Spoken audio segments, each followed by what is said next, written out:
It's Tuesday, February 14th, and this is Geeknights. Tonight we talk about our experience at Ubercon. Let's do this. So, today, in lieu of doing our normal bit of having news and all that sort of thing, we're just going to cover our experiences at Ubercon.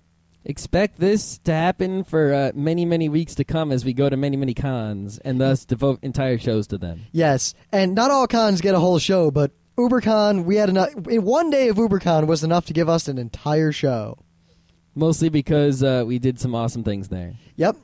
So Ubercon, for those of you who may not know, is a gaming convention primarily. It happens, I think, 2 times a year? Yep, twice a year, usually in the wintry time. Mm-hmm. It's in North Jersey near the Meadowlands, and it's about an hour and a half drive for us, so we just went for the day Saturday. We didn't want to get a hotel room, we didn't want to pre-reg or anything. It was much cheaper that way. I mean, it was still $40 for a day, which is quite a bit considering some cons are $40 for all the 3 days. Yeah. But it was worth it. Well, gaming cons... Especially since we didn't pay for hotels or anything. In general, gaming cons tend to be more expensive than any other type of con, just because they actually provide a lot more to you. There's not so much of that people milling around doing nothing. Everyone there wants to be doing something or they get pissed. Mm-hmm. It's true. You also got to buy a lot more equipment, a lot more stuff, all that sort of thing. Yeah, you know, like games. And there's a lot more insurance because games and things get broken and all kinds of crap. Yep. So, whatever. So we drove down there. We registered, and registration was probably the most painless registration I've ever had of any con ever. We just walked in. I didn't have to do anything. I said my name. They said, "Oh, you've been here before." And they just took my money and gave me another badge. Mm-hmm.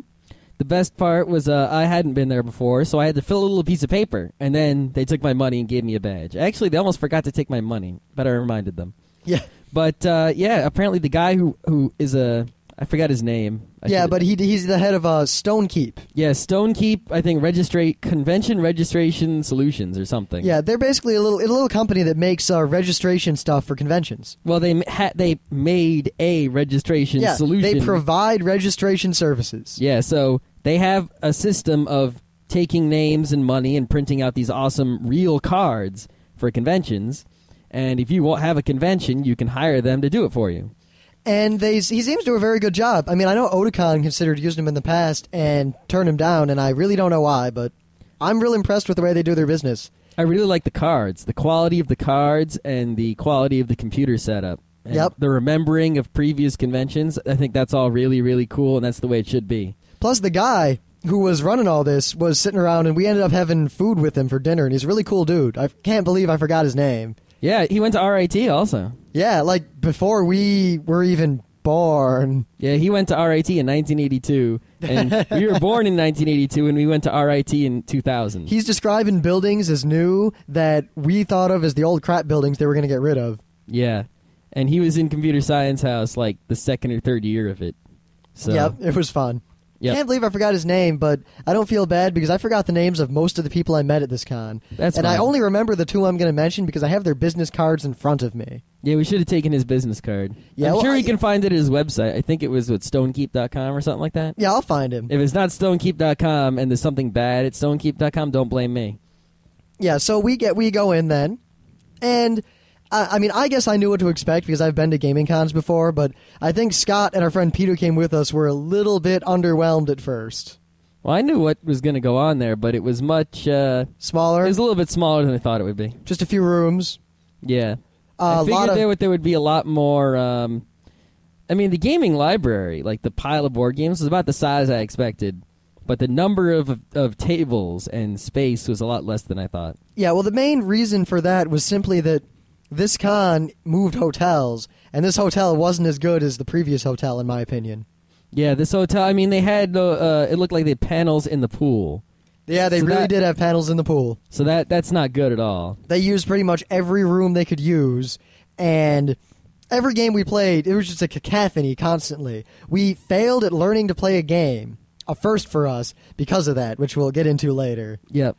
So the first thing we did was there was supposed to be a Burning Wheel demo at 10. And that's what we really wanted to do, is try out this Burning Wheel RPG system. Yep, we've mentioned a lot, but it's something that I demoed the combat for last year at Ubercon with the same dude, Luke Crane, and I thought it was awesome.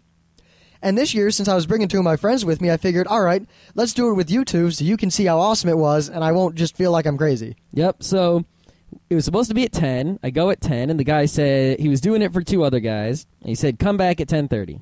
So we hung out around, looking around the con, which took about 5 minutes. Yeah, we ran across many scary people. That's what gaming cons have, scary people. I mean, I guess I'm really used to anime cons, and I forget, but in an anime con, I'd say the ratio of cool people to normal people to scary people is heavily weighted toward cool and normal people. I'd say for every 10 people at an anime con, you'll have 1 or 2 cool people. By cool, we mean like, someone you go, whoa, that's that guy, something like that. Maybe 5 or 6, normal people, and then like 1 or 2 schlubby, nasty people.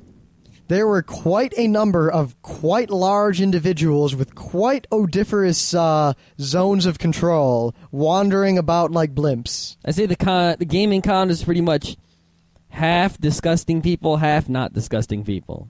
And cool people, handful. Yeah, well, we ran across, there was a lot of cool things. Like, there was, I forget his name, but one of the writers who kind of took over the work of Lovecraft after he died. He was a guest of the books. con, I think. He's C.J. Henderson, I think. Yeah, that was his name. Yep. Yeah, cool dude. He was like, hey, check out my books, woo. And then we ran into this thing called Scared on Staten Island.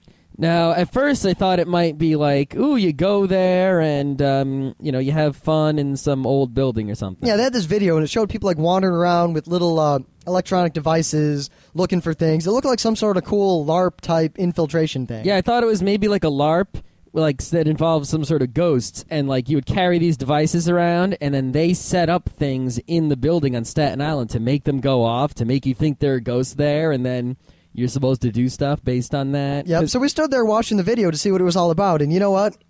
It's just Randy. It's just frickin' they think there's ghosts and they're hunting them. They're like paranormal investigator bullshit. It didn't even seem like the people selling it actually thought there were ghosts. It just seemed like they wanted you to think they were ghosts and they were selling some amusement thing. But yeah, they talked a lot about the equipment they used to detect ghosts, and oh my god. Yeah, it was just a bunch of bullshit trying to take money from people, Whatever. Well, I mean, I won't blame Ubercon, because I guess anyone who pays them money will get some space there. Yeah, it seemed like they paid a lot of money and they weren't getting a lot of attention, so I think that worked out well. Yes. Yeah, so if you see anything called Scared on Staten Island or Scared anywhere, and it looks like that, don't do it. It's just a waste of your money. So, then we did the Burning Wheel demo. Yeah, and it was awesome. Very awesome. Now, we're going to do a whole show separate on Burning Wheel at some point, because there's just too much to say about it, and we'd really like to get the creator of it on the show. And we'd like to get our books. Yes, we all ordered the books for Burning Wheel the day after we got back from the con. Yeah, we didn't order them that night for reasons that we'll get into at the end of this show. So we're going to avoid talking about the system itself, and we'll just talk about, the game we actually played and, what happened in those games. So the demo was 3 characters, which, just fit us whoa. Yeah, it was a conniving little scrawny thief guy, Scott. It wasn't a scrawny thief guy. It was a... You had 2 little knives. You could maybe poke me a little bit. It was a wicked knife criminal, guy. Yeah, some criminal. On his path, if he got levels, I guess, whatever it is, he would have become a mafia or something. Yeah. I was a froofy elf trying to get back the sword of his father. Froofy elf. And our friend Pete was a freaking dwarf with a big sword who also wanted the other sword. It's the same as always. Yeah, and basically, Luke Crane, the guy who made Burning Wheel, was running these demos. I'm pretty sure he's the guy who made it. Yeah, he is. And he set up this demo, basically just to kind of show off how the system works. And it was set up so that there was conflict in the party right away. Mm-hmm. All 3 of us had goals. Only one of us was going to get our goal. And it showed us the various systems within the game that allow conflict between characters or role players to be resolved. Mm-hmm. And it worked really well. All too well. But I guess that's what happens when something is, set up. Well, I think one thing that really helped it is that Luke is one hell of a dungeon master, and he really gets into it. Yeah, he definitely does get all over it. But at the same time, it makes it seem like being the GM in a Burning Wheel game is either a whole lot of work or you kind of have to get into it, or else it. Well, Well, it depends a lot on what you're doing, because I could see a game of Burning Wheel where you don't even need a GM. Yeah, it's like at one hand you can go with a lazy GM, but on the other hand, the GM needs to be awesome and know everything about the game in order, it's kind of a weird, I don't know. Yeah, part of that might be the fact that we don't know the system yet. Yeah. So we definitely relied on him to tell us when to we pick know up it. We dice. just don't know all the details. We know the very general. We know enough to play if the GM can handle everything else for us. But we don't know, all right, when is this skill applicable? How many dice do I pick up and throw against this? How many successes do I need? It seemed like blah. when this skill is applicable is sort of subjective to me. Yeah, well, I saw a lot of time. I mean, here's an example of something that happened. Most role-playing game systems seem to be set up where the only game mechanic that is used to resolve conflicts other than role-playing is combat, fighting with people. Imagine if there were a combat-like system for characters arguing with each other. So you can resolve conflicts non-violently with dice and role-playing combined. We'll explain that in greater detail, but it basically... In some other show, yeah. Yeah. I mean, the main thing this seems to do is that, one, I tend to play... I'm very charismatic. I role-play really well. I'm not trying to, but yeah. And I often would end up playing a character with a very low charisma, especially at cons or whatever. But I'd end up talking circles around someone else and playing a character that had a much higher charisma than my character actually had. This prevents all that bullshit, and you can only do what your character can do. Yep. So what happened in the game? First, they were arguing about who should take the sword, and I just went and took it.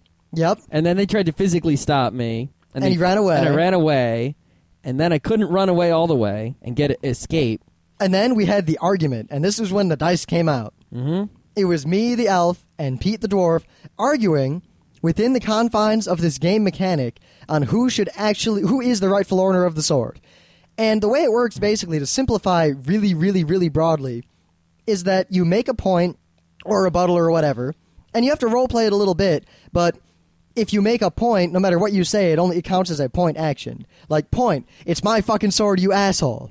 Or point, something cool that I say in a first-person role-playing way. Then I roll dice to see how effective that is. But the thing is, if you're going to make a point, or you're going to make a rebuttal, or you're going to make an instigate, or whatever you're going to do, you have to actually roleplay it. If you can't come up with it, you can't do it. Mm-hmm. But at the same time, it doesn't matter so much how well you do it verbally, because all that matters is how well your character would have been able to do it. Mm-hmm.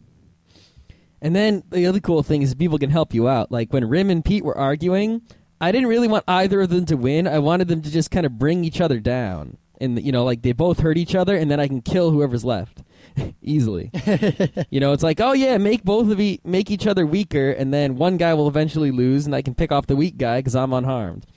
But so what I did is when they were arguing, they would make points at each other or whatever. And he'd help back and forth. Like, he'd help Pete with a point, then he'd help me with a point. And we just whittle each other down that way. Mm-hmm. And so when you help someone, you give them a dice, and it's pretty cool. Now, the main effect this seems to have on the game is that whenever there's a conflict, it's broken down into incredibly abstract terms. I mean, probably more abstract than any system I've ever played before. Basically, if you have a conflict, character A wants X, character B wants Y, instead of having to, dance around it within a system, you just, all right, open up the conflict rules. I want this. You resolve it so that now you know what the end result is. No matter what happens, this is the result. This is the person who will win the conflict. And then you can roleplay it all out from there. So you don't have to worry about technicalities or, oh, if I just fail, I'll try again, like people tend to do in D&D. It's just resolved. Scott ran away from us, me and Pete, with the sword. And he got away. So we could chase him for pretty much over and over and over again, but he'd always get away because we'd already resolved that plot-wise, he'll get away. So we have to try to resolve this in another manner. Mm-hmm. And then we already resolved that I would not escape. So we would roleplay me escaping a little bit. And if he wanted to, we could roleplay me escaping a little bit more. But I would never escape all the way because you already found out that I'm not going to escape all the way. So it seems to remove a lot of this metagame kind of crap and just forces you to play your character right there, deal with the conflict, and I really can't explain how beautiful it is. You just have to play it. Yeah, I like how on the character sheet it says your beliefs and your instincts. It's like, here's what you're going to do. There's no more like, having a problem where you don't know what your character wants or having to think it up, it's right there on the paper. Yep. Now, the way combat and all these things seem to work is that you have a piece of paper and they have a piece of paper, and you choose your actions, but you choose them simultaneously without the other person knowing. So you choose like your action and the next 2 actions in the future. Then you both reveal your sheets and play it out. Mm-hmm. So it's real quick. It's real brutal. 2 people fighting with a sword does not last long because someone gets stabbed and bleeds right away. Stabbed in the face. All right, let's leave any further details for another show. Yeah, well, we'll talk about this again at the end of this show when we describe at least the game we played. Yeah. Because we played a demo in the morning, and then at night we played a full-on, story-based game with a whole bunch of other people. Yeah, the demo was just for us to figure out how the system works and whether we liked it, and then the nighttime was actually a game of real. Nighttime is the nighttime. Yeah, so... Right.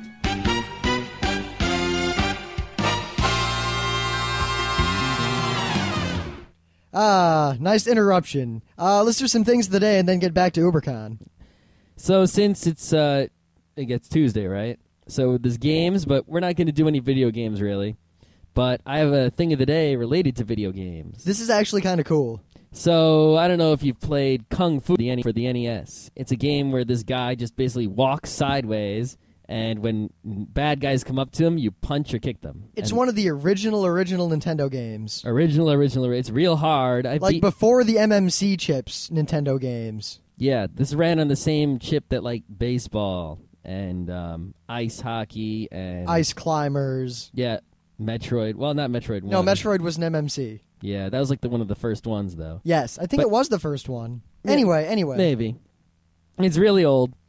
And some guy took Kung Fu, and in Flash, he made Kung Fu the remix. It's like an OC remix, only it's an actual remix of a video game instead of video game music.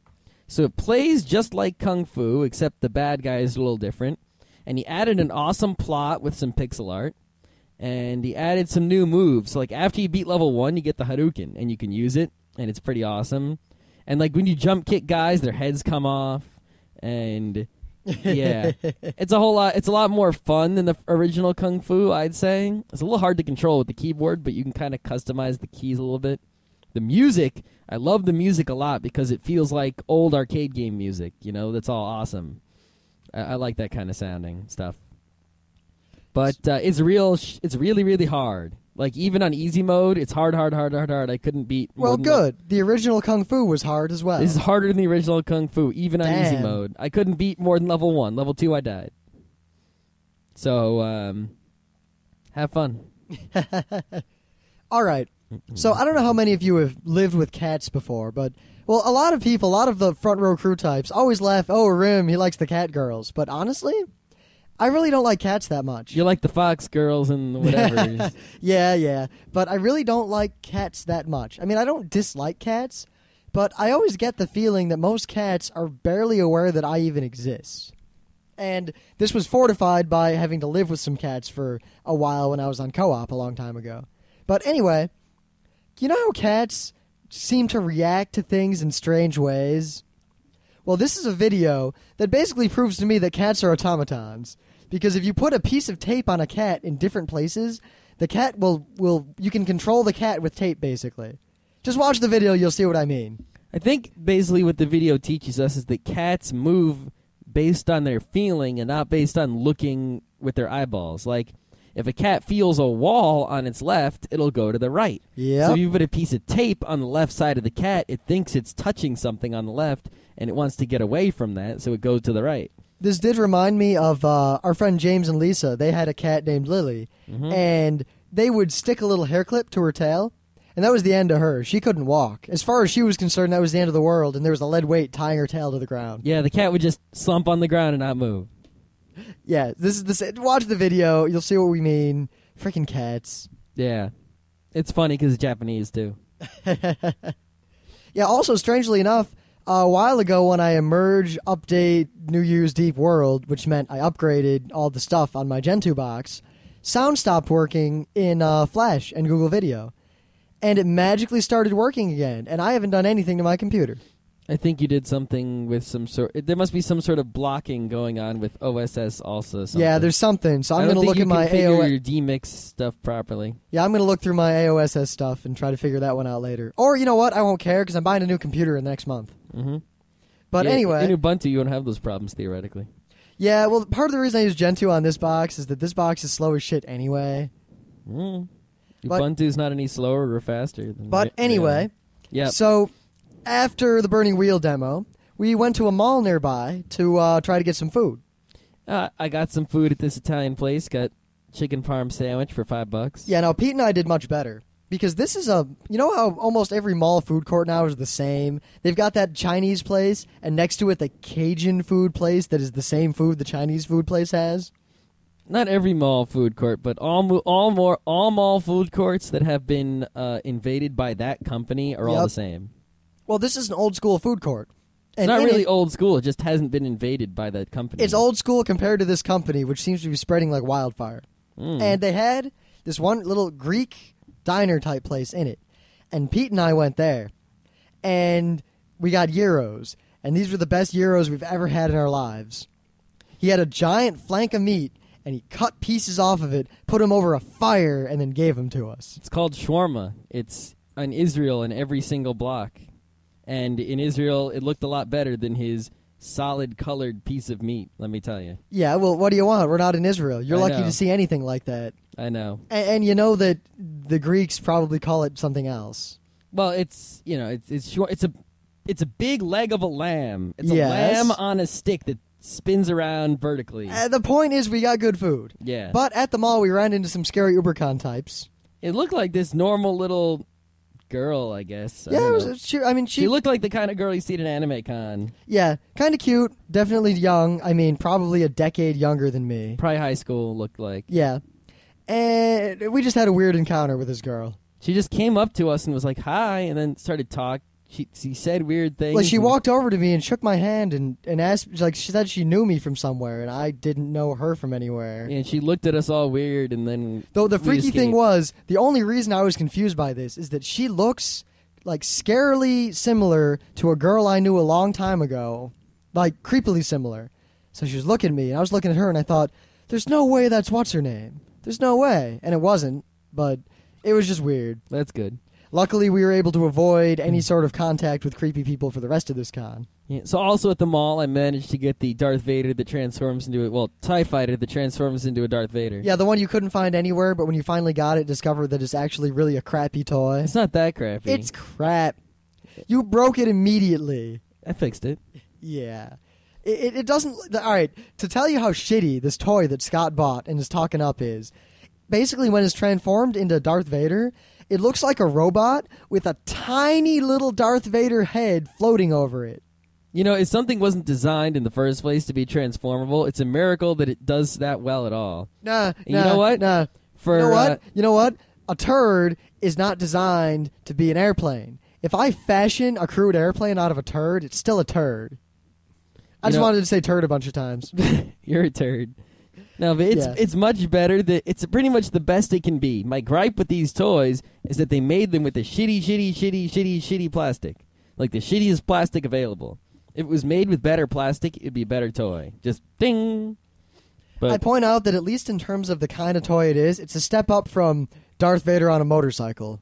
Yeah. Well, it's a TIE Fighter that transforms into Darth Vader. It's Star Wars and Transformers. No, don't say that. It doesn't transform into a Darth Vader. It transforms into a big, blocky, robot-looking thing with a tiny Darth Vader head floating over it.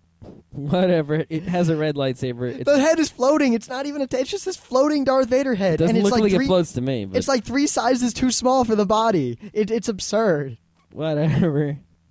Yeah, also in the mall, we went to a GameStop. And we ended up walking out. They had something I wanted to buy, an Intellivision game collection for the GameCube. And it was like look $8. for it online? Yeah. So I stood in line, and I ran into the problem that basically I've never successfully bought something at GameStop without having to stand in line behind some stupid kid and his mom selling back like 100 games, and every GameStop employee there is helping this one kid who's going to take forever instead of ringing me up and letting me get on with my life. Yeah, it seems like the game stores, especially the GameStops, I guess, just don't process, customers at the counter quickly. It's like that's not their priority. Not even quickly. They're not even thinking about it. They don't even do it properly, let alone quickly. Yeah, it's like, okay, there are like 3 things you can do at a GameStop. You can pre-order something, you can buy something that's on the shelf, or you can sell something back. I guess you can return something, which is different from selling something back. So 4 things you can do. The only transaction that is quick and easy is buying something. Pre-ordering takes forever, selling stuff back takes forever, and returning stuff takes forever. You need to streamline all 4 of those things so that they all take barely any time. You know what? In the very least, if there's a kid selling back 100 games and you've got 2 employees, how about employee number 2 takes care of that growing line of people who just wants to buy something, instead of you both helping the kid while I get pissed off enough to drop my game on the floor and walk out? Yeah, seriously. I mean, I've walked out of like 3 games. 3 of the last 6 times I've gone to a GameStop, I just walked out and didn't buy what I wanted just because I wasn't going to stand there for 10 minutes. I just don't. It's like they're not. The employees there are just not thinking. They're just. That's what happens when you. I've met very few intelligent GameStop employees. No offense to all you out there, but goddamn, I've met very few intelligent employees in brick and mortar stores. Period. I used to know a cool guy who worked at a Best Buy, but he knew all the Best Buy scams and didn't care. And he got me a lot of discounted stuff, so he was a cool guy. Anyway, enough about. They had every Resident Evil for the GameCube, even the rare ones, but they were $30, so whatever. Yeah, if they were cheaper than that, we would have picked them up. Yeah, I currently only have Resident Evil 1, so I need 0, 2, 3, 4, and Code Veronica. But thus refreshed, we headed back to the con, and they had an open gaming room where you could just check out a board game, go to a table. The table thing didn't freaking work. Oh, my God. Yeah, we ended up stealing tables from people. This is a problem, is that you look around the room, and you have a board game, and you want to play it, and you need a table. So there's a room full of tables for this purpose. All right, let's see. Let's say there are 4 tables that currently don't have anyone playing a game at them.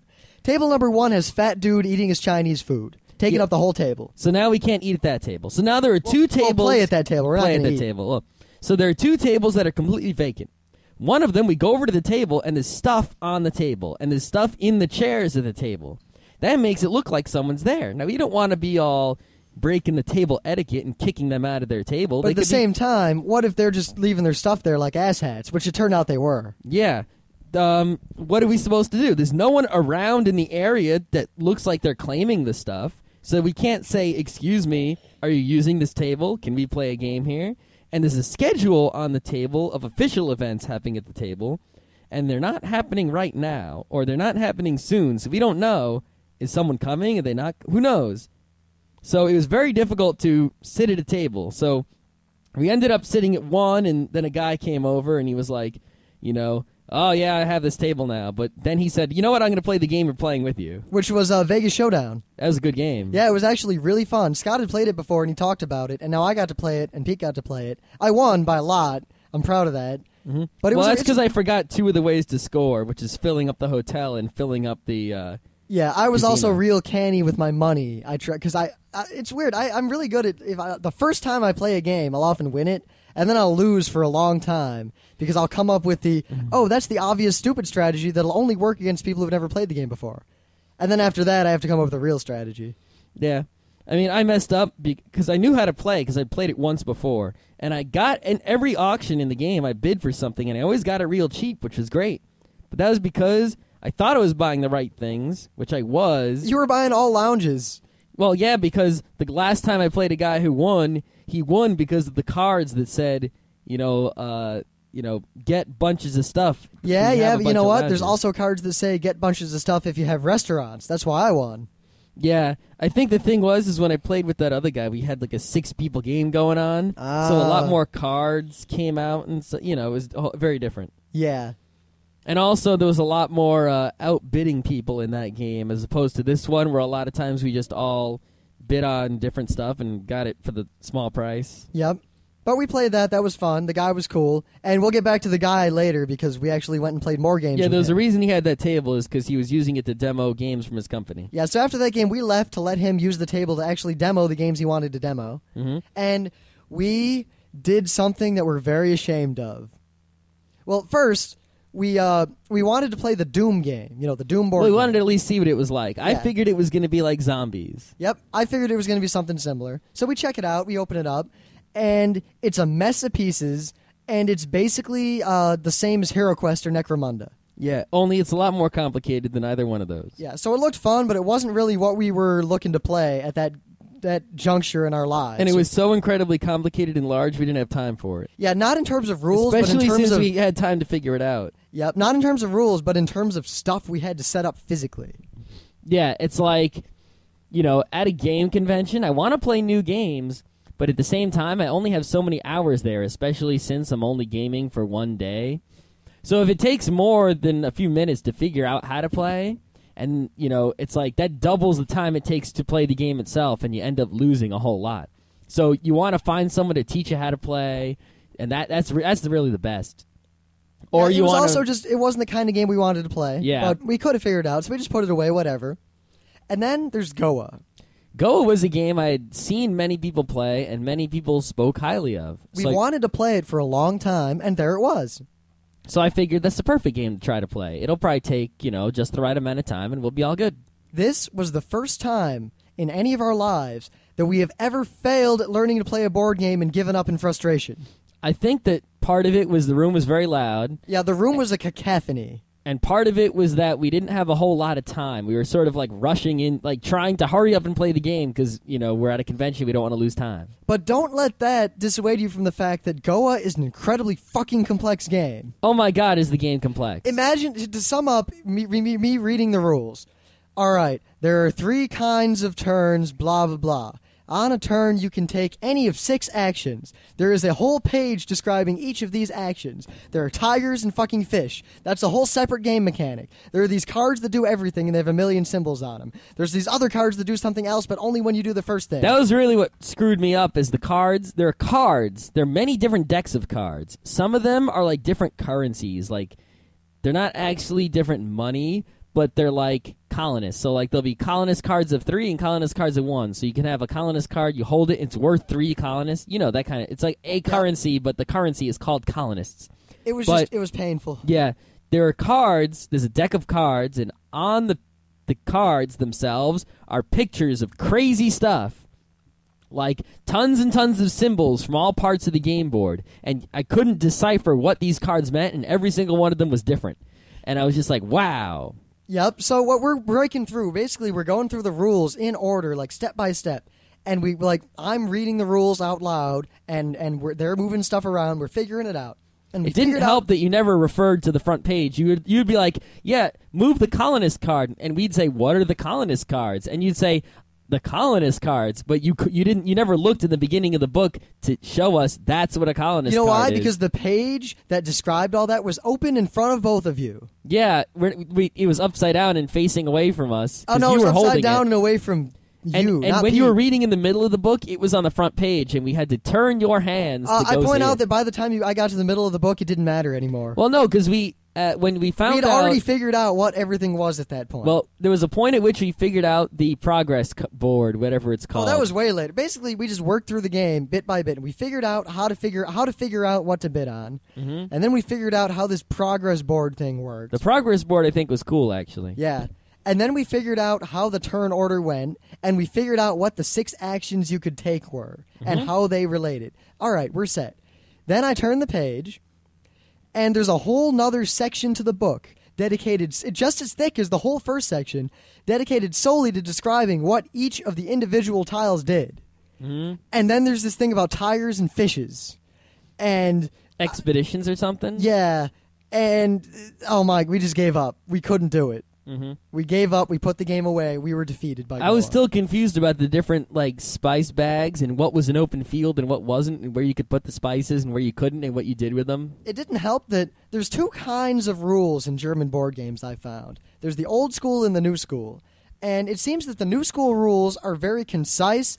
They use the same kind of language that RFCs use. You can do this. You may do this. You must do this. That sort of thing. In old school rules, it's basically just a paragraph and some examples, and then a paragraph and some examples. Yeah, it says do this, do this, do this, do this, do this. And the rules are basically just a whole bunch of examples, and you're supposed to learn the game from these. And I don't like that way at all. I think that's just the people who wrote the rules have bad powers of explanation, so they need to say, if it's like this, you do it like this, You know, if it's like this, then you do something like this. Because I like Entdecker, but Entdecker's written that way too. Yeah, it's all the old style games are that way. It's weird. We should make a hobby of rewriting game rules in awesome ways. I'll bet someone's already. We should look at the Board Game Geek page. Board Game Geek might have it. We should go check it out. Yeah. So we'd failed, we gave up, and we had to give up the table we were at anyway. Yeah, but don't let that make you think Go is a bad game, because I'm still pretty sure it's a very good game. Yeah, it might not be the best game ever, but I think it's a good game. If we sit down in a quiet room and learn how to play the game, I think we're going to have fun. Yeah. So then we look up and we see the guy we'd played Vegas Showdown with earlier sitting alone at his table. No one's come to demo his stuff, or at least no one's currently demoing. They might have. He didn't look like he was asking people to demo. He was just kind of sitting there. So yeah, but he's his name is Alan Ernstine, and he's apparently the head of Hangman Games. I have his business card. I'm holding it. I'll link to it in the post about the episode. Yeah, he seemed like a pretty coul gaming guy. Like he makes games, and he had all these games he'd made there. Mm-hmm. So we went over. We're like, hey, so show us what you got. And he pulled out this game. It was called what? Gem Fair, Crystal Fair, something like something that. around those. Something around. I'm that. sure it's on his website. Yep. Well, it's coming out April something, right? Yep. Like the game hadn't come out yet. It's coming out real soon, and he had like his demo copy, and we played it. And he basically ran us through the game. And I gotta say, it was an independent little game. Like he just made this, laminated pieces of whatever and little gemmies. The game was just little. Shields to hide what you've got, paper money, there's little glass jemmies that you can get for, almost nothing at a game store. Like the counters you used in Magic back in the day. Yeah, for your life. And what? No, you used a D20 for your life. You use those for tokens. Yeah, whatever. Yeah. You use them for whatever. Glass baubles that are generically used in all sorts of games. Yes. And a card that had rows for each of the colors and then numbers on the sides. And basically, it's a game of you have gems, and they're secret, and everyone else has gems, and they're also secret. And different gems are worth different amount, and there are different numbers of different gems. And you take turns trading gems with people semi-secretly, trying to get the most points at the end of the game. I'm not going to go in greater detail than that, because... Yep. Yeah. It was just a surprisingly fun game. The only reason I lost is because it took me 2 turns to actually figure out what was going on. Because there were so many purple gems. I figured the purple gems aren't really worth anything. There's so many of them. No, you can score just as many points with the purple ones as you can with the ultra rare white ones. Yep. By the end of the game, Pete had racked up all the purple points and just dominated us. Yeah. So that was not, the great... I should have realized it's not about which some colors are worth more. It's about, you got to hoard, certain colors and get rid of other colors in order to get more of the same color. That way you can score points. It's mostly a statistics game and a bluffing game. Yeah, it's a bluffing game, and it's sort of a stock market game, too. Yeah, it kind of is. I imagine with more players, the stock market part would matter more. Now, we're not going to go into more detail on that, but it's Hangman Games, and the guy, Alan, was really cool. We're going to try to get him on the show for an interview sometime. Yep. And then we'll probably talk more about this. But if you've never experienced the indie kind of games that are, they're kind of under the radar, check this guy's website out, because the games he makes seem to be really high quality. I'm going to go to his website sometime and see if any of his games are really, really awesome looking, and maybe I'll buy one. Hey, he lives in Maryland. Oh. We should tell him to come to Otakon with us. I don't think he's the big Otakon type. No, he definitely seems to be the gamer geek alone. Mm-hmm. All right, so when we were done with that, we were just pretty much waiting for the Burning Wheel demo, and we were hungry. We were hungry, we were exhausted, and our ears were ringing from being in that loud room. So we went to the lobby, where it was nice and quiet, and there was free milk, and the registration guy was there, and some other Ubercon people, and a bunch of guys playing MAME and... whatever emulated games on they were playing Bomberman TV. At the time. Yeah, Super Bomberman it looked like. Or MAME Bomberman, I couldn't even tell. Yeah. Anyway, they had a nice little Myth TV Linux emulating going on. Yeah, we talked to the guy who set that up, and we got some tips. Mm-hmm. We talked to some girl. I don't know what her name was. I forget. What, the staffer? Yeah. Oh, I totally forgot her name. Yeah. I hope she got the piece of paper I wrote. Yeah, she seemed pretty cool and smart and whatever. We tried to play the camel game with her through the desert. But we failed because the food showed up. Yep. Oh, God, the food. So we wanted to get food. We didn't want to leave. So we go ask the hotel, and they said, yeah, there's a Chinese place and a pizza place. And they gave us both. We really wanted Chinese food. We're about to order it, and then this is how we met this girl. She comes over, and she's like, don't order the Chinese. I ordered it an hour ago, and it hasn't come yet. And we're like, oh, we can't afford to wait an hour. Yep. So we order Domino's pizza. And we waited. We saw a Domino's guy come in and leave the hotel. And when he left, we asked him, where do we tell you to deliver to? And he just said, tell me to deliver to the lobby. And he's like, okay. Yep. So we order pizza, and it comes still before this poor girl has gotten her Chinese food. Yeah, literally 10, 15 minutes after we order, the Domino's guy is back, and he's got our stuff. It was fantastic. We shared it with the registration guy. Yeah, we shared with, and we also, I forget how poor gamers are, because I guess I used to be real poor when I went to cons like that. Me too. Because later we bought 2 liters of Coke, and we were drinking one, and the other one was just sitting there unopened. And this gamer comes up and he's like, dude, I'll do anything if you'll give me some of that Coke. And we're like, here you go, take the whole thing. Mm-hmm. And he didn't know what to do to that. Like he didn't know how to react. Yeah, we were like, he's like, I can't just take it from you. And we're like, it's $1, 2 liters of soda. None of us really want it. What the hell? And he's like, let me give you something. I'm like, I don't know, do a dance. I don't forget what we made him do. We made him say who shot first in episode 4 of Star Wars. That's because he had a Han Solo shirt. Yeah. I noticed the Han Solo shirt, and I was thinking of the same thing, but I figured that was real stupid. Yeah, it was real stupid, but I wasn't going to take his money. He's obviously a poor gamer. Yeah. So whatever, we fed a bunch of people, and we made friends. I talked to this old guy who brought his 16-year-old son there about some stuff. Yeah, he's definitely cool because he doesn't seem to be in with the geek thing, but he understands his son is, and he's letting his son do it all. Yeah, he figures it's better than doing drugs and all that stuff. And he's right. He seemed like a smart dad. Yeah, so we told him about Otakon, and there's a good bet this kid's going to Otakon now. Yeah. I also asked him about comic books, and it was pretty funny that I said, did you read Uncle Scrooge comics? And he was like, oh, yeah. So now I really like asking people that, just to see. Now, I'll note that we mentioned that we were going to Ubercon, and we basically told you that if you want to see us there, you won't be able to miss us. We stand out. And no one came to see us. However, we do stand out, and we have evidence of this now. While we were sitting in the lobby, we were just talking about other cons and stuff. One of the staffers of Ubercon comes over to us and is like, hey, could you guys write down all that stuff you just said? You guys really sound like you know what you're talking about. Mm-hmm. We're like, oh, okay. Even though what we were talking about really had nothing to do with suggestions for Ubercon. I think we were talking about Yowie at that point. Yeah, I think we were talking about other cons and stuff. I don't even know. Yeah. But whatever. Yeah. We wrote down that they should fix their table problem because that's the only problem they have. Yeah, we wrote down a very specific, detailed solution to that. We'll see if they implement it next year. Mm-hmm. So, who knows? Maybe we'll see if they'll want us to be staff or something. Maybe we'll do Geeknights there live. Maybe. I'd like to do some Geeknights there. That'd be cool. So next, we finally made our way to the awaited Burning Wheel game. The name of the game, I think, was I forget. Inheritance? It was yes, Inheritance. It was a Viking funeral. So the game started where... Well, first off, keep in mind, Scott, we probably shouldn't, because this is a thing that he does often, and he's run the same game at many places. I don't think we want to spoil the plot. We'll tell the summary of the plot. Yeah, don't tell how it ends or all the secrets or anything. Well, it ends the way the players make it. Well, yeah, but not the secrets, at least. Of course, we'll not reveal the secrets. Like the text of the will. Yeah, so the characters are the grandpa Viking who is dead and is going to Valhalla, and you start the game at his funeral. There is... his son, Tyrvald. His other son, Kare, I think. That we didn't have a PC for... We didn't have a player for that character. So wait, hold on. I've got my notes from the frickin' game. Awesome. Oh, the notes from the frickin' game are from the perspective of my character. Great. There was Kare, who was the other son. Yeah, he was a berserk. Well, I don't know how much you guys want to hear about the details of the game in that We're not going to give too many details.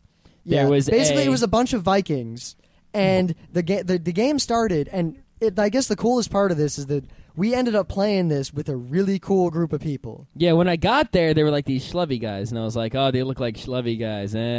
But then they turned out to be cool guys. So, like, one guy who was sitting there was this really big guy. Not big like fat, but big like Pete. Like a big, muscular kind of Viking-looking dude. Tall. Anyway. He was pretty tall. He had a big beard. Big, booming voice and a beard. And he played Tyrvald, the Viking father.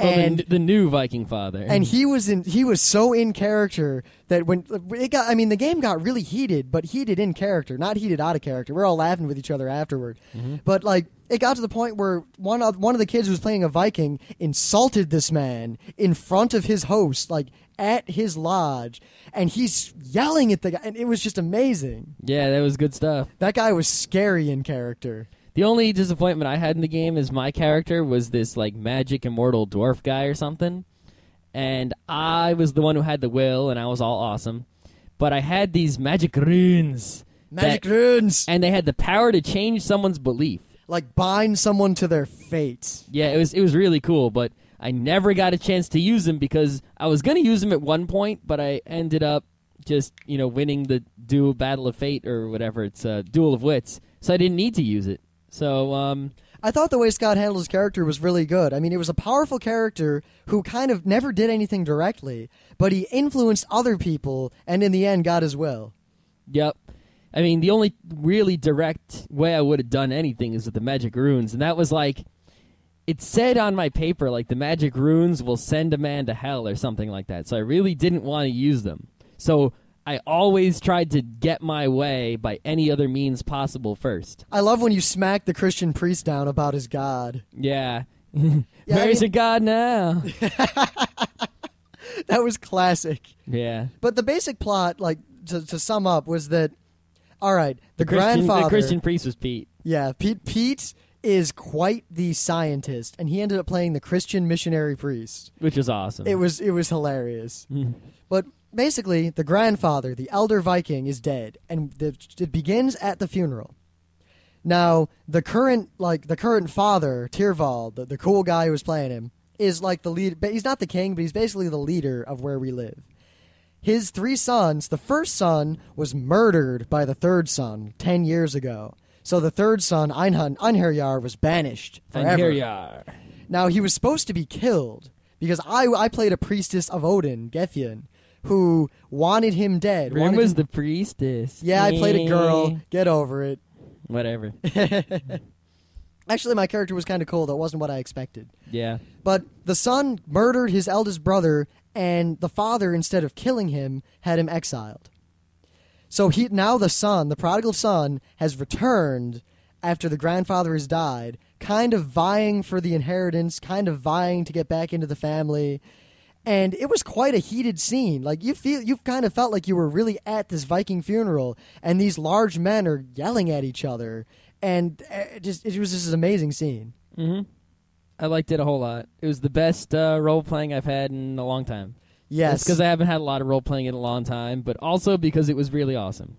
Well, also, the way Burning Wheel seems to work is that it really enforces you to play. It really enforces playing in character. I think it's like the system itself, instead of... it seems like D&D and other systems, like, the purpose of them is to abstract the reality in which the role-playing occurs. So the role-playing is completely the burden of the players, and the system just helps you work out combat and what physically happens. But Burning Wheel, it does that in a fun way, but it also seems to be a role-playing catalyst. Like, instead of you have to role-play and here's the system to figure out everything else, it's this system makes you role-play, unless you're a complete doofus. Yep. I mean, there was one kid who was a little kind of schlubby, definitely wasn't as smart as all the other kids we were playing with, and even he played his character really well just because of the way the system forced him to. Mm-hmm. I mean, he didn't have really the biggest part, but, he did stuff. And actually, he was a primary mover of the plot because he insulted Tyrvald in his hall, which led to a fight, and someone got stabbed. Yeah, and it was in character, and it was according to... It's just great. I mean, it's interesting to watch a system that allows characters to be yelling at each other and arguing, and this conflict just flare up, and then suddenly it comes to blows, and there's a flurry of blades, and now someone's on the ground stabbed, and it was so realistic. Well, it wasn't really realistic. There was no stabbing and blood. Yeah, there was. For real. Yeah, there was. Yeah, someone was really bleeding. We freaking hung Pete at the end. He's not going to be on the show anymore. Oh. No. Don't talk about that. We're going to get in trouble. Yeah. Yeah, but basically, I mean, in the game, the way your characters are set up is you'll have beliefs and instincts. Mm-hmm. But like, one of the beliefs of... Well, I don't think I'll say what the beliefs are because I don't want to ruin this game for anyone who might play this demo with Luke Crane in the future. Here, let me say an instinct of my character that's generic. Yes. Was I don't make an oath that I can't fulfill. Yes, or the instinct of my character, one of them is, in times of crisis, sacrifice to the Norns. Yeah, so, that really helps you out. When in D&D, you don't have that sort of information about your character. You have to come up with it, and you have to try to think, what would my character do? And now, I like that. I'm fine with that. But I know a lot of people, Scott, have trouble with that. See, I don't have trouble. The trouble isn't, doing it. The trouble is coming up with it in the first place, and it... So you do have trouble with it? Well, it's not the same kind of trouble as you're implying. It's a different kind of trouble. The trouble isn't, being the character that I know. It's knowing the character in the first place. And if I come up with a character that, I don't really think about a whole lot and come up with these things, then I can't really do it because there isn't a character to do. See, for me, it's more that... I come up with this stuff for my characters anyway. I write pages and pages and pages and pages of backstory like a freaking gamer nerd nut. But what this game does is you have to codify your beliefs in very specific ways and put them on your character sheet, and you get in-game rewards for playing in character.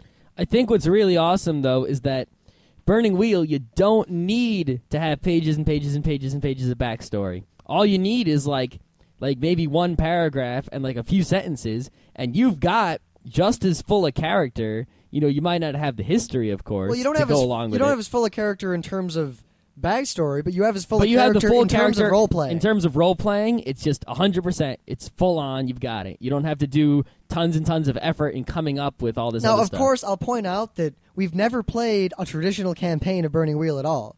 And all we've experienced are scenarios. In this, there was a scenario set up, and we were all given characters. We chose them, and then we played them. So, at the very least, this system allows for that really well because it allows inter-player conflict that's handled gracefully. D&D doesn't handle inter-player conflict at all. If two characters start fighting, it just doesn't work. It's just broken if characters in D&D are fighting each other.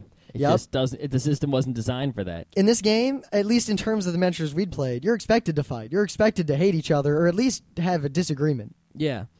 So I think I can't say that Burning Wheel campaigns don't work, but I get the feeling that there's something missing. But I don't know because I haven't read the book, so it's just a feeling that's based on nothing. I don't think it's so much that Burning Wheel can't do a campaign. I think it's more that Burning Wheel really shines when you play like a one-off scenario from start to finish. When you play Burning Wheel, you have a scenario that is set up already, but the players don't know the scenario, and they just pick characters and go with it. And the GM tells them what's going on because not a DM, it's a GM in Burning Wheel.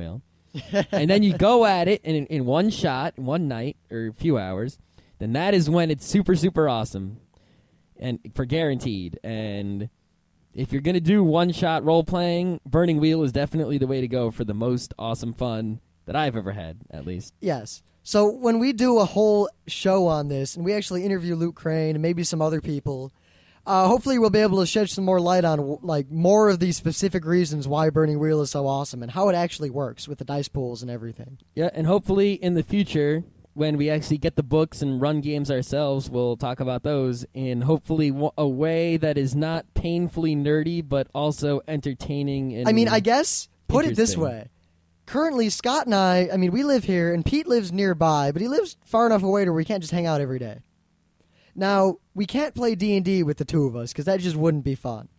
People do play one-on-one D&D, and there's a funny video on Google Video about it you might have seen, but it's bad. Yeah, I've done it occasionally, but not as a campaign, more as alright, it's time to roleplay out this thing that only my character's doing while everyone else is eating Cheetos. Oh, yeah, or everyone's out of town except the two of us, let's move the plot. But I really think Scott and I could set up little scenarios and actually play them out in Burning Wheel, just the two of us, and I think it would be fun. Maybe we could. Yeah. So we'll talk about this a lot more. Burning Wheel has added a new element to it's revitalized my love of role-playing games. I think what you could actually do with Burning Wheel is you could be like, all right, let's say there's I don't know, let me think of something really quick. There's a merchant and there's a thief. And the thief stole something from the merchant, and he's hidden it on his body. And go. One to use the thief, one to use the merchant. Yeah. That's simple. And then you have two pieces of paper, and one has the beliefs of the merchant, which are, that guy stole something from me, I want it back, goddamn this thief. And the thief has beliefs, I stole this, I want to keep it because I'm poor. This merchant's rich and greedy. And then you just go, and there'd be a duel of wits, and it'd be a great fun time. It'd give you at least a half hour of entertainment. I mean, I wish you all could have seen this game, especially as it wound down and the plot was revealed and everything was resolved. And people were screaming and yelling like it was like, oh my God, woo! Yep, and we got some really good in-character speeches at the end by everyone. Mm-hmm. It was fantastic. Yep. I mean, I'd love to just tell the whole story of the game, because this would be a story. You could just take what we did and write a short story, and it would be awesome. A very awesome short story. But we can't ruin it for you. If you ever get the chance to play a Burning Wheel demo with Luke Crane, do it. Yeah, look for gaming convention. I think he has his convention schedule on his website. Yes, he said he does. And, of course, we'll ask him about that when we get him on the show, because he seemed very open to an interview. Yeah, he was like, oh, I love podcasting, whatever. So. Yep. And he was amazed that we do 4 shows a week, which everyone should be.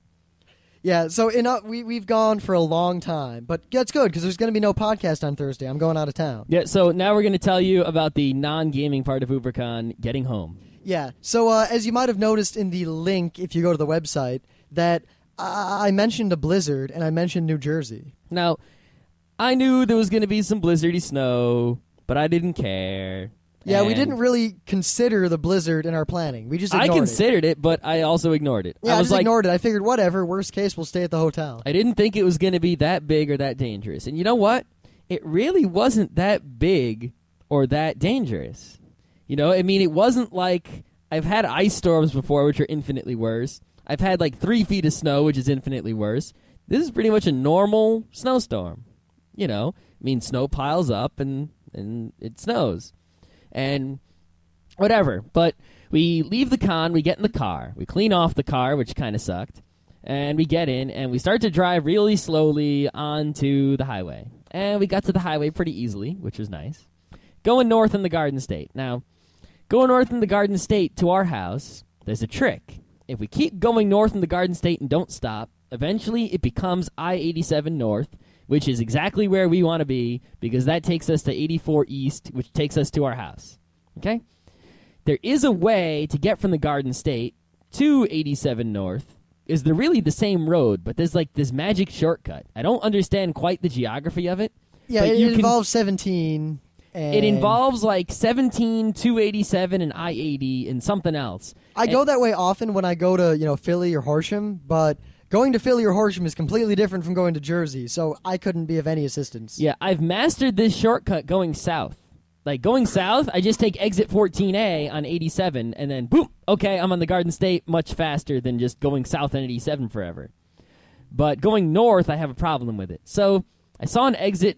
First of all, we're going really slow on the highway, and the worst thing about it wasn't the cars driving shittily around me, because that was to be expected. Yeah, there was one that spun out and almost hit us. It was fantastic. Yeah, and it wasn't, any problem with my car, because my car was brand new and great. Well, actually, there was a problem with my car, is that it's so new and great that if you step a little bit on the gas, it accelerates a lot.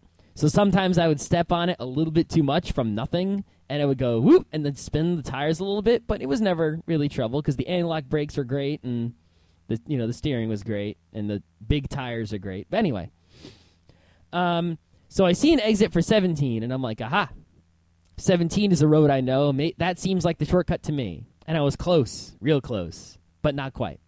I got on 17 North. North is good. North is good because that's right where I want to go.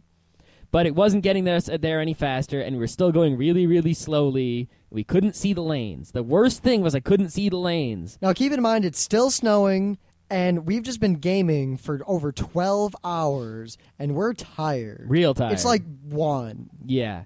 And we're going really slow. What should be a 90-minute trip eventually became a 2.5-hour trip. So now you know how long it took us to get home. And we did make it home. But well, obviously. But not being able to see the lanes was absolutely the worst thing there was, because I wanted to drive in the lane, and I wanted to drive in the tire tracks of the guy in front of me, and where there was the most traction. But it was almost impossible to do all those things, especially in unplowed, unsalted, unsanded areas.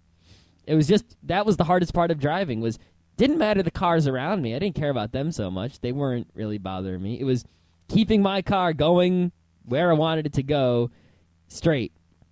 Now, independent of that, New Jersey has some issues when it comes to their roads, particularly the signage. Yeah. Okay, so we get off the Garden State. We're going north on 17. Now, to get back on a highway, usually the signs, and they have little arrows saying, here's how to get back to a highway. So we're driving, and we see a sign, Garden State, this exit. I figured, all right, screw this 17 road. I'm getting back on the Garden State and going north. So the little green sign says, Garden State, this away. So I made a right turn, and I went that way.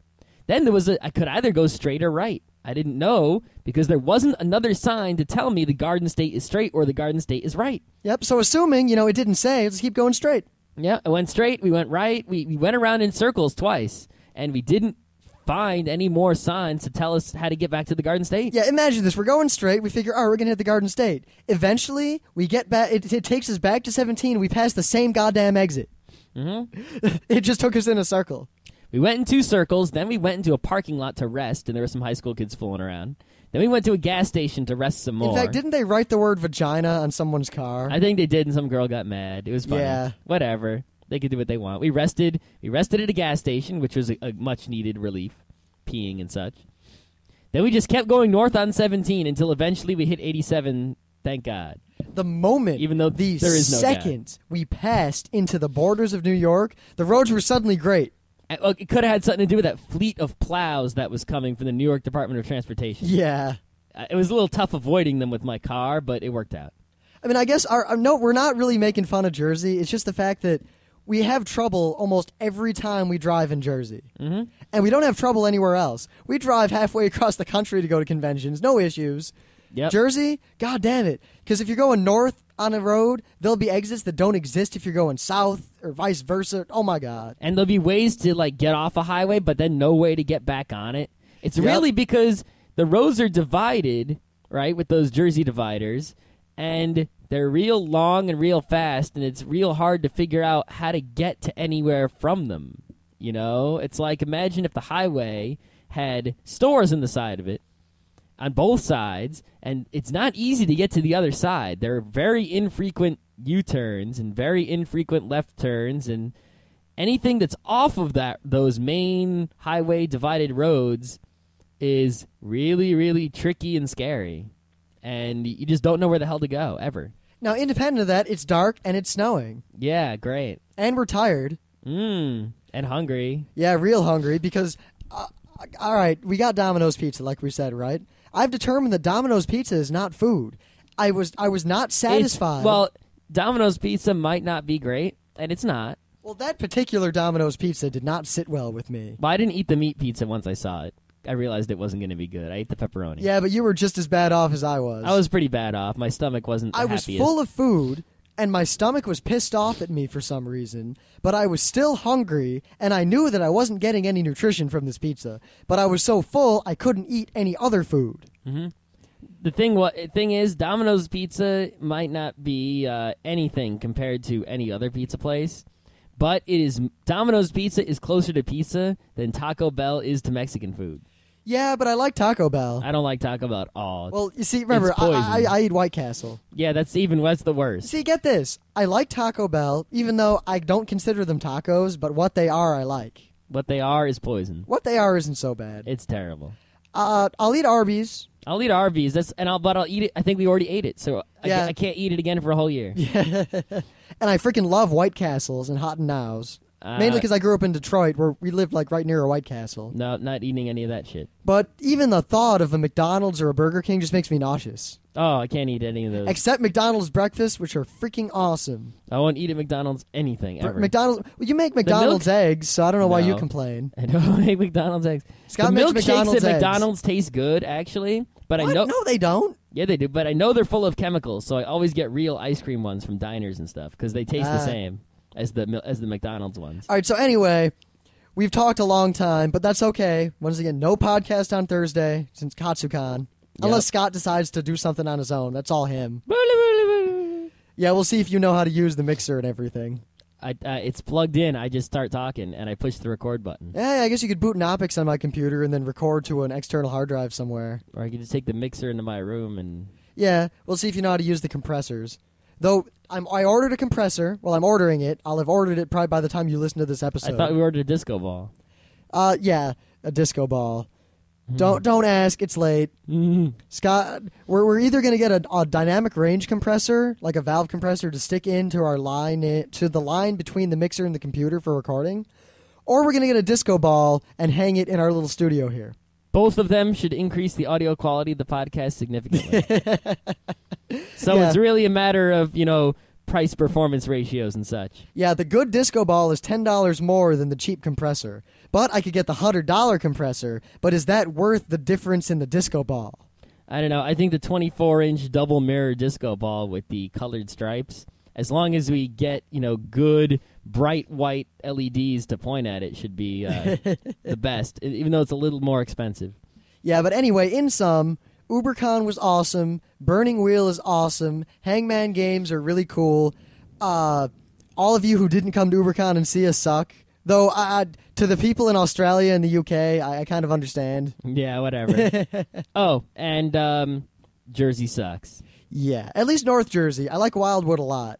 Well, it's not so much that the state itself sucks. It's the roads suck. Yeah. We'll be at Katsucon. I'll mention that again because I want to see you'll people. Be at Katsucon. I'll be at Katsucon. I'll be at the New York Comic Con. Yeah, I may or may not be at the New York Comic Con. 2 weekends from now. Now, Scott, if you want, there's another spot in our room at Katsucon. I burped. I don't really want to pay for that. It'd be cheaper than what I'm paying because it'd be one more person. Yeah, no, because then it would make your price go down. Yeah, it'd also make your price go down. It would make my price go up from 0 to your new decreased price. Yeah, well, you'd get free transport because I'm just driving to D.C. Thursday after work. No, I can't go Thursday. That's too early. What? Nope. Yeah, anyway, this was a long episode. I've said that a bunch of times, so we're done. We're done. Jersey sucks.